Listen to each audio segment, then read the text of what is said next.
Well, it is a blessing to be able to join you once again on the Delivered Orthodoxy podcast. And certainly always, one of the things I enjoy about doing this from time to time is I get to visit with folks that I just want to talk to.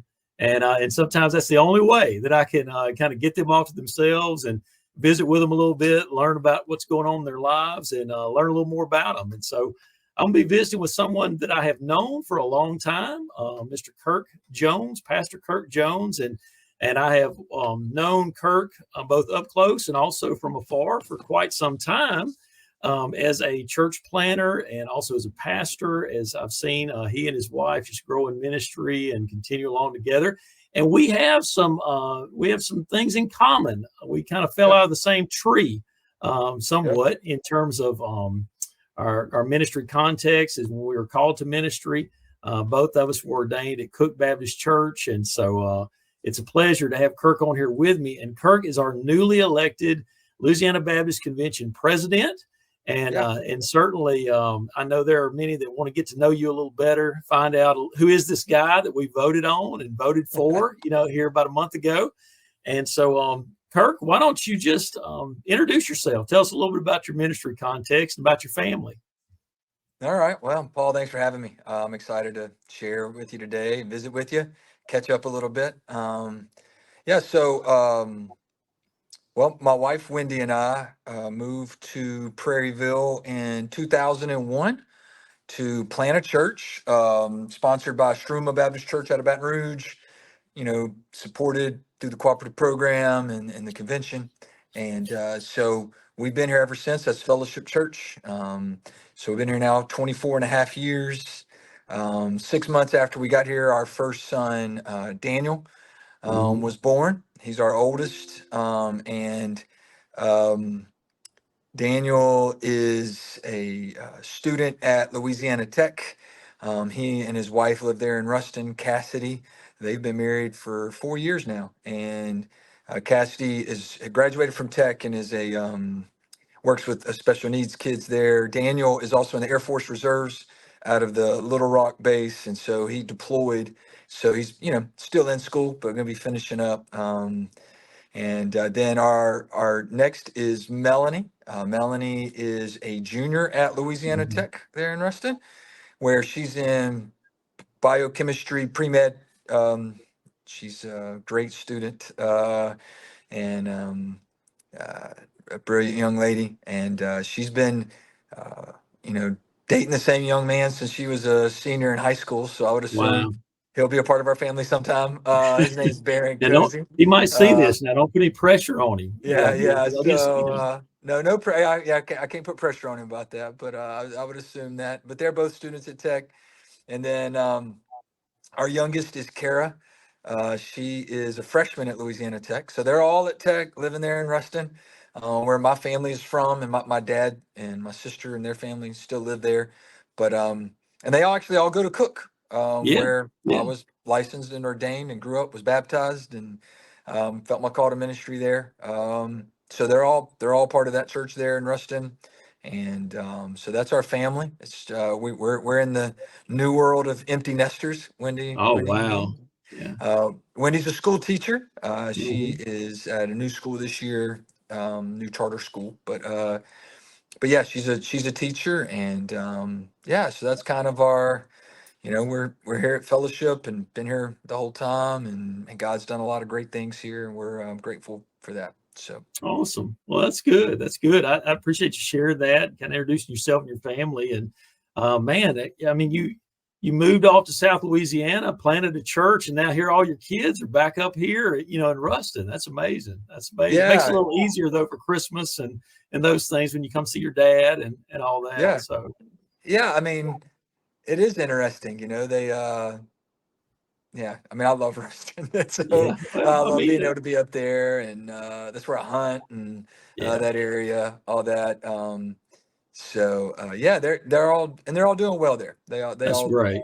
That's good. They're doing good there. Yeah, but speaking of Louisiana Baptist Convention things, the BCM here at Louisiana Tech is just amazing, and the churches, invest in the college kids, and it's just makes for a really neat place to be, and certainly for kids to go to school. So that's good.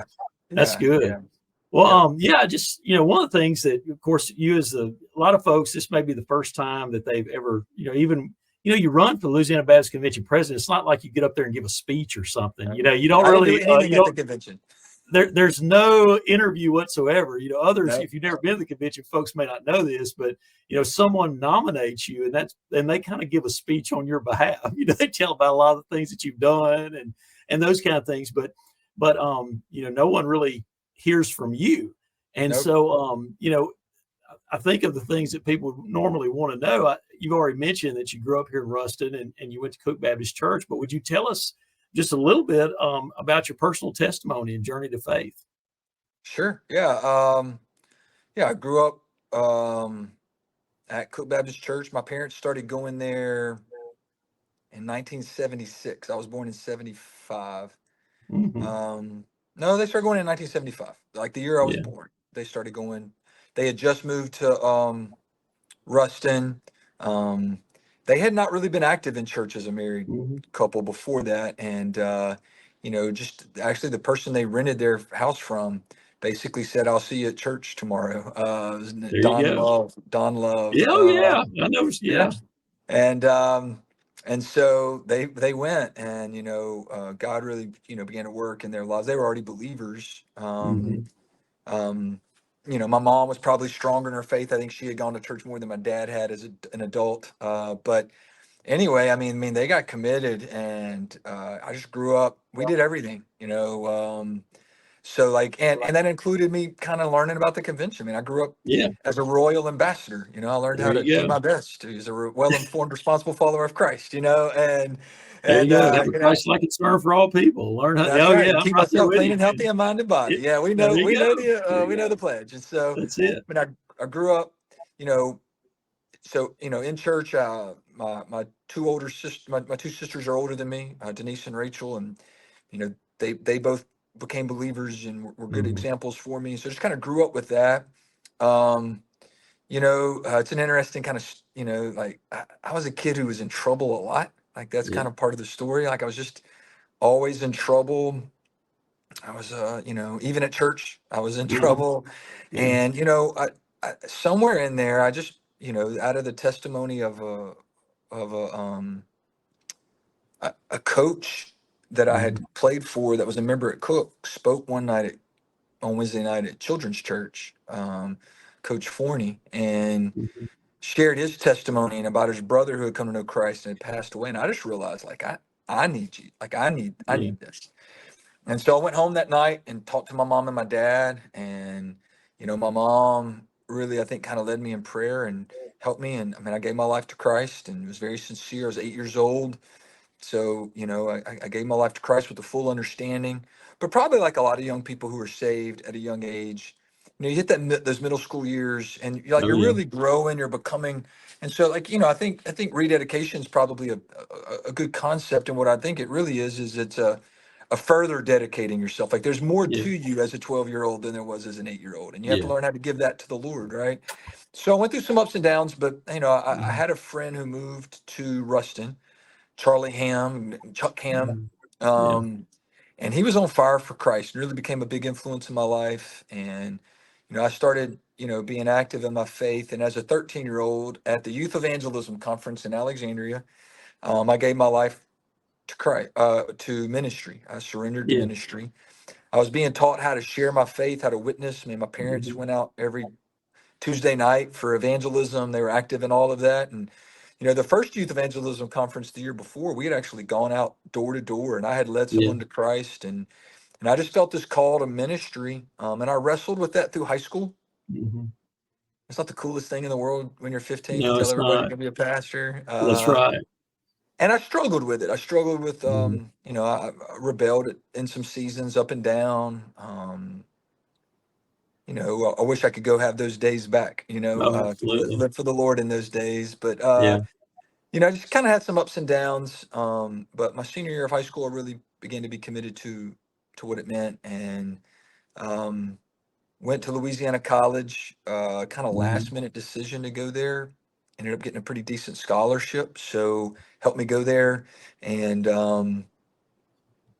you know, Chuck was there. Charlie Ham was there. He Yeah. was my first Yeah. roommate, and got around some guys who loved the Lord. And I took my first ministry position at the end of my freshman year there. Mm-hmm. So pretty young, Yeah, 19. absolutely. Yeah, I became the minister of youth and children at Parkview Baptist Church in Alexandria. Yeah. Yeah. Right downtown there on the loop, man. That's Yeah. right. Yeah, yeah, Yeah. absolutely. Yeah. Yeah. So, and part of my story is this: is while I was there, there was just some things that weren't right in my life. Like I'll be honest, I was living in some sin. Mm-hmm. Yet I was being successful in ministry. Like it Yeah. grew, and it was really disillusioning for me. I was Mm-hmm. disillusioned about myself a little bit, if you would. Maybe disillusioned about how it worked, right? Like I didn't think Yeah. it, like I knew what was true of me when nobody else was watching, Oh, yeah. and I just like this shouldn't work, right? And Mm-hmm. and so, man, the church there was, had its ways of doing things which were maybe hard for me as a 19-year-old. And so a year later I resigned, and at the age of 20 I was done. I was never going to do ministry again. Yeah. um you know Pretty disillusioned in some ways. And that wasn't Oh, partly his yeah. fault. It was a lot Mm-hmm. my own just sin. And the next year was a really tough year for me. I call it a spiritual swamp. And Yeah. my mom had a heart attack that year. She survived that, had quadruple bypass, but it was her faith in the midst of that that really her and my dad's, it really kind of inspired me to Mm-hmm. consider where I Yeah. was again. And so even when I returned to the Lord, though, I was like, I'm not going to go back to that. Um, but the Lord had other plans, and not That's too right. much later, I just like started preaching again some, and I was having a lot of success doing that. I was doing revivals and youth rallies. I was like, I'll do this. Yeah. Like I won't be on staff at a church, but I'll go around and preach. I can do that. And then God put me filling in at this little bitty church in Avoyelles Parish out in Hamburg, Mm-hmm. Big Bend Baptist Church out in Hamburg. And man, they asked me to keep coming back. And then they asked me to be their pastor. So my senior year at Louisiana College, I pastored this little church out in Hamburg, Louisiana, Vols Wow. Parish. And those people loved me, and I loved that little church, and it was just great for me. I fell in love with the local church, is what I did. Yeah. And then I left there to go to seminary, Southwestern, Mm-hmm. and Yeah. that was about the time I asked Winnie to marry me. We got married out there, but that's just kind of been the story. Man, I grew up in just a house of faithfulness. Yeah. And my mom and dad from Cook. Oh, I do. I do. Sweet people, man. Sweet And they people. just they serve the Lord, and their sincerity of faith Mm-hmm. was an incredible example my whole life. And they lived in this great fellowship of believers, Yeah. incredible friendships, people who are still very meaningful to me. So I had a lot of thoughts on what church ought to be, Yeah.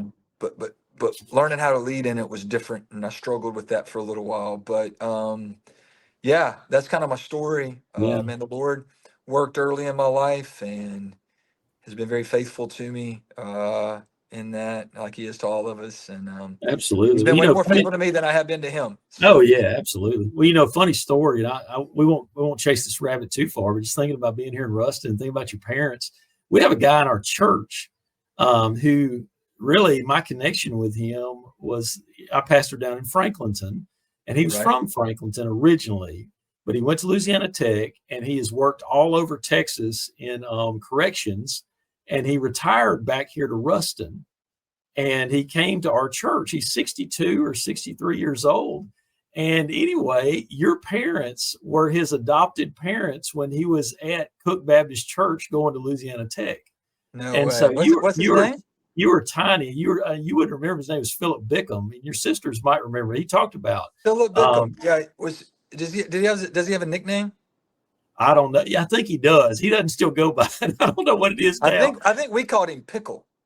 I think that is him. That is him because he's mentioned Man. that before. Yeah, So yeah, I remember him. So my parents yeah, adopted college students every year. yeah, And I remember him. And, actually, man, him and his wife, mom passed away in yeah. February of this year. Yep. And while she was sick and going through, man, him and his wife cooked meals and showed Yeah. up and loved on my parents and my Yeah, they're dad. sweet people, man. Sweet Yeah, people. man.